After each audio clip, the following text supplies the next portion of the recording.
పంటలకు సాగునీరు అందడం చేతకాని ముఖ్యమంత్రి పొన్నం ప్రభాకర్ తన పదవికి రాజీనామా చేయాలన్నారు మంత్రి ఎమ్మెల్యే సతీష్ కుమార్. ఇక హుస్నాబాద్ నియోజకవర్గంలో రైతులకు సాగునీరు అందించడంలో మంత్రి పొన్నం ప్రభాకర్ పూర్తిగా విఫలమయ్యారని విమర్శించారు.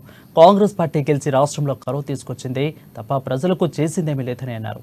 ఎండిపోయిన పంటలకు ఎకరాకు 25,000 రూపాయలు నష్టపరిహారం, ప్రతి పంటకు క్వింటాకు 500 రూపాయల బోనస్ ఇవ్వాలని రాష్ట్ర ప్రభుత్వాన్ని డిమాండ్ చేశారు.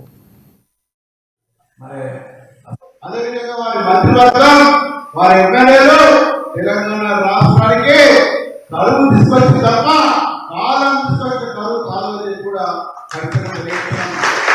ఈ విధంగా మీరు మామూలుకుంటే ఈ మరగా మీరు మామూలుకుంటే వెంటనే కాళేశ్వరం నుంచి నీళ్లు తప్పేయాలి, మొత్తం ప్రాజెక్టులు ఎన్నో పడాలి, నిర్మాణంలో పడాలి, ఉష్ణవారికి కాళేశ్వరం తీసుకురావాలి. అప్పటి వరకు మేము రైతాంగం వెంటనే ఉంటాం, ఎప్పటికీ కూడా వృద్ధి చేస్తామని చెప్పి కూడా తెలియజేస్తాను. చాలా మంది మా నాయకులు కార్యకర్తలు మాట్లాడేది, సార్ మీరు మంత్రి కాకపోతే ఇంకా బాగా పడేట్టు కదా అని చెప్పి మాట్లాడింది.